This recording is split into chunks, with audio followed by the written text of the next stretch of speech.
One of the most common phrases you hear today is this: I can't say that. I'm not allowed to say that. I get canceled if I'd say that.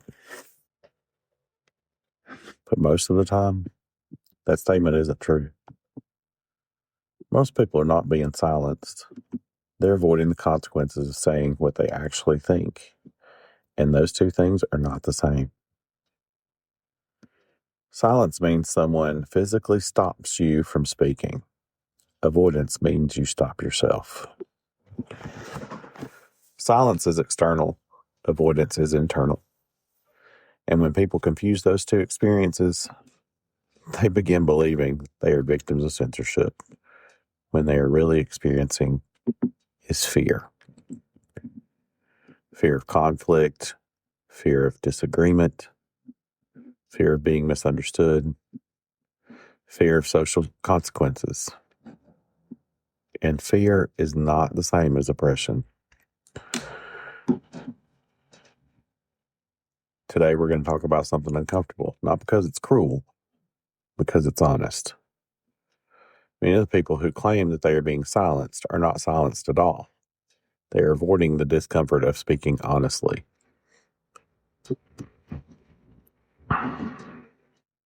This is without permission.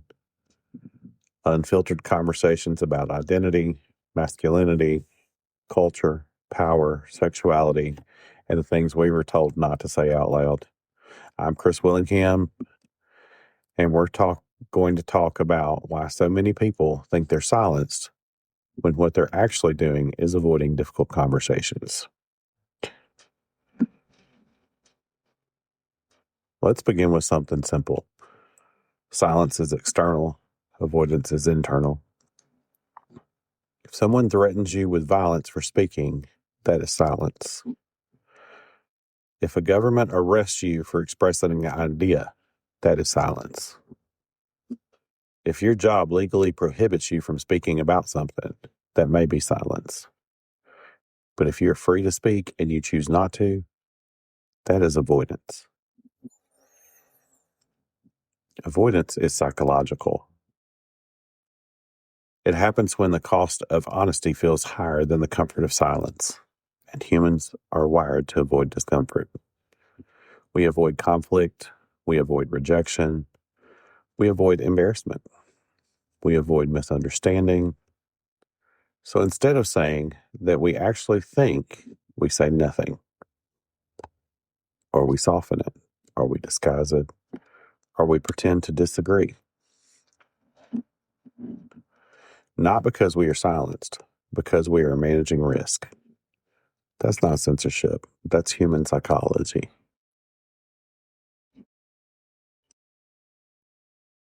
Avoidance usually comes from three places: fear, fatigue, and identity protection. Fear is obvious. If you believe saying something will create conflict, your brain encourages you to stay quiet. Not because you're weak, because your nervous system is protecting you. Conflict increases stress, and the brain prefers stability. So silence becomes the easier path. The second reason people avoid speaking honestly is fatigue. Most conversations today escalate quickly. People jump to conclusions, assume intentions, attach morality to just disagreement. So people think it's not worth it. Not because they have nothing to say, because they don't want the argument. And the third reason is identity protection. When you challenge someone's belief, they sometimes interpret it as a challenge to who they are. That reaction can become emotional, defensive, hostile. So people avoid saying certain things, not because they lack opinions, because they want to avoid triggering that reaction. Again, that's not silence. That's avoidance. When people avoid speaking honestly for long enough, something interesting happens. They begin telling themselves a story. The story is, I'm not allowed to say that. But the truth is often different. They are allowed to say it. They just don't want the reaction that might follow. And that difference matters because believing you are silenced creates resentment, but recognizing that you are choosing avoidance creates responsibility. If you are truly silenced, your freedom has been removed. If you're avoiding speaking, your freedom still exists. You're just choosing not to use it. And that realization changes the conversation. Because once you acknowledge the avoidance is a choice, you can also choose courage.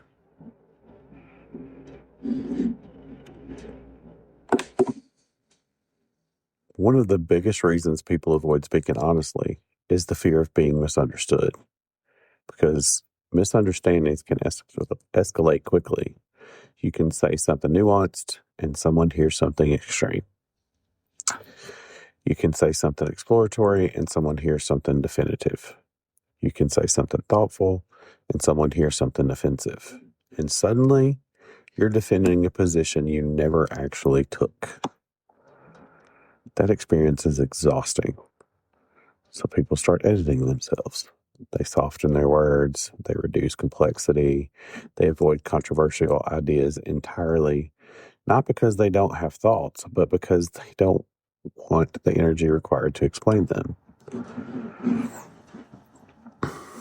And when enough people start doing that, conversations lose depth. Not because people stop thinking, because people stopped risking being misunderstood. There's another layer to this: reputation. Human beings are social creatures. We evolved in tribes and in tribal environments. Reputation determined survival. If the group rejected you, you were vulnerable. That instinct still exists inside us today. Even though environments have changed, your brain still treats social rejection as a threat. So when someone considers expressing an unpopular opinion, their nervous system begins calculating risk. What if people get angry? What if people judge me? What if people stop supporting me? Those questions create hesitation, and hesitation creates silence. Again, this is not opposition. This is social psychology. But when people refuse to acknowledge that psychology, they start blaming the culture instead of examining themselves. Here's the real danger of avoidance. It slowly erodes integrity. Integrity is the alignment between what you believe and what you say. When you consistently hide your beliefs, that alignment breaks. You start living in two realities: one reality where you think freely, and another reality where you speak cautiously. At first, that split feels small, but over time, it grows. And eventually, people forget what they actually believe because they've spent so long performing agreement. Avoidance protects comfort in the short term, but it weakens identity in the long term because identity becomes dependent on approval instead of conviction. Let's talk about something that rarely gets discussed honestly. Many men feel pressure to stay quiet, not because they're incapable of speaking, but because certain conversations around masculinity have become emotionally volatile. Men hear phrases like, "Your perspective isn't welcome here. You wouldn't understand. You should just listen." And listening is important. Understanding other perspectives matter. But when listening turns into permanent silence, men begin withdrawing from conversations entirely. Not because they don't care, because they feel that anything they say will be interpreted negatively. Avoidance becomes the safest option. But safety has a cost. Because when half the population starts participating in honest dialogue, society loses balance.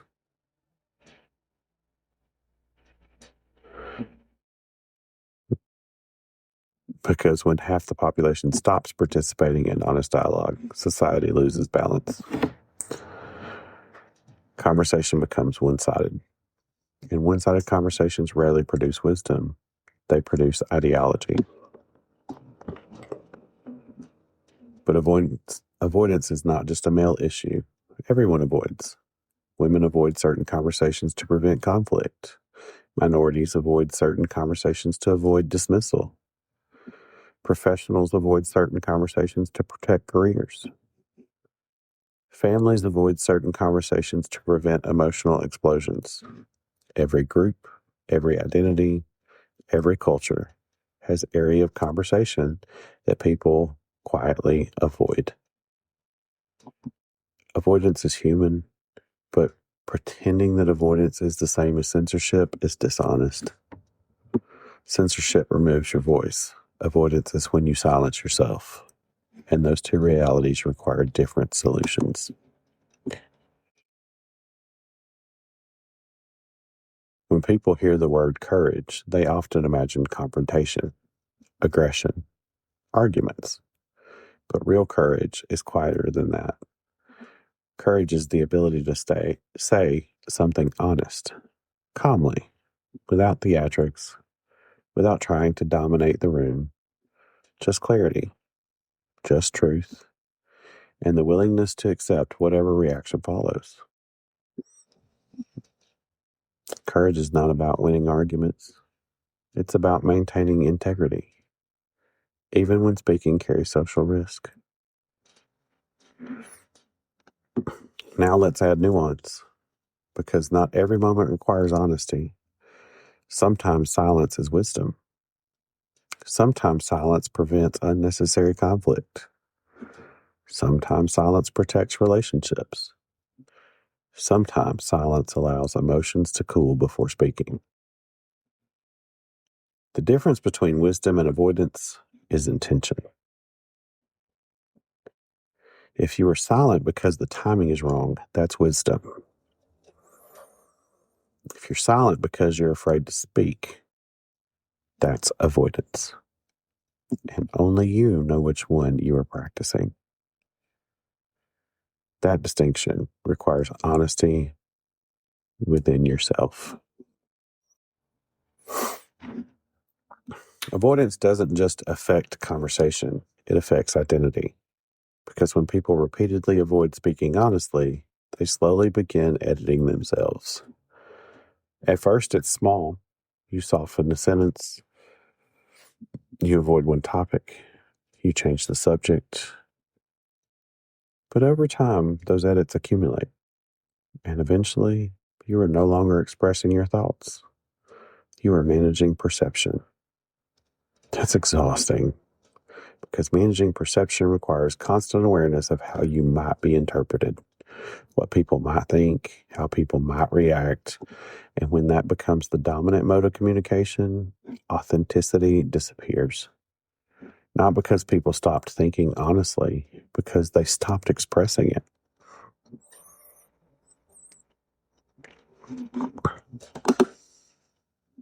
There is a psychological weight that comes along with long-term avoidance. When people consistently silence themselves, they begin carrying unspoken tension, thoughts that never leave their head, ideas that never enter conversation, opinions that remain internal. At first, that tension feels manageable, but eventually it becomes resentment. Resentment toward conversations that feel dishonest, resentment towards environments that feel restrictive, resentment towards people who appear free to speak while you remain quiet. But here's the uncomfortable truth. In many of those situations, no one actually took your voice away. You just stopped using it. And that realization can be painful because reclaiming your voice requires accepting responsibility for your silence. Let me say that again. Because reclaiming your voice requires accepting responsibility for your silence. The solution to avoidance is not aggression, it's calm speech. Because calm speech disarms emotional escalation. When someone expects confrontation and you respond with clarity instead, the entire dynamic shifts. You're not arguing, you're not attacking, you're simply stating your perspective and allowing the other person to respond. Calm speech requires discipline. It requires emotional regulation because the moment your voice becomes defensive, the conversation becomes a fight. But when your voice stays calm, you maintain control of the conversation's tone. That kind of communication is rare, but it's powerful. Healthy conversation requires discipline from both sides. The discipline to listen, the discipline to ask questions, the discipline to avoid assuming intentions. But they also require the discipline to speak honestly. That's where many people struggle because honesty introduces uncertainty. You don't know how someone will react. You don't know if they will understand. You don't know if they will agree. But uncertainty is the price of authenticity without uncertainty. Conversations become performance. People stop sharing ideas. They start performing acceptance. And performance is not the same as connection.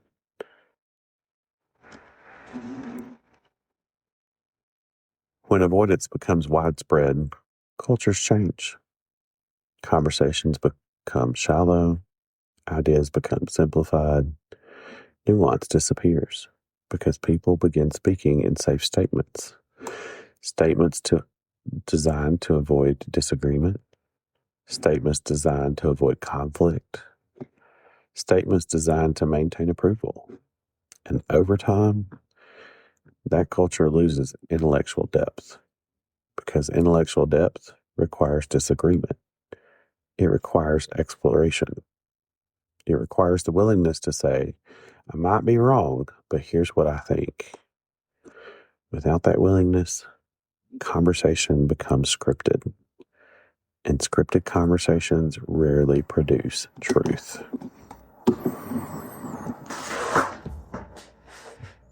So let's pause for a moment because this episode isn't about other people, it's about you. Ask yourself something honestly. Is there something you believe that you rarely say out loud? Is there a conversation you've been avoiding?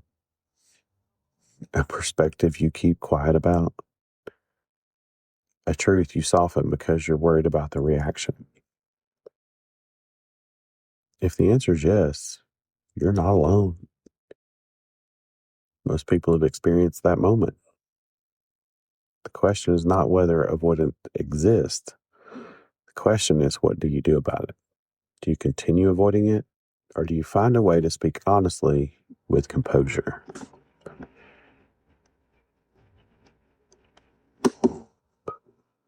Speaking honestly does not mean dominating conversations. It does not mean forcing opinions on others. It does not mean demanding agreement. Honest communication is not about control. It's about clarity. You express your perspective. You will allow others to express theirs. And the conversation evolves. Sometimes you agree, sometimes you don't. But disagreement does not automatically create hostility. In fact, some of the most meaningful conversations in life happen between people who disagree respectfully.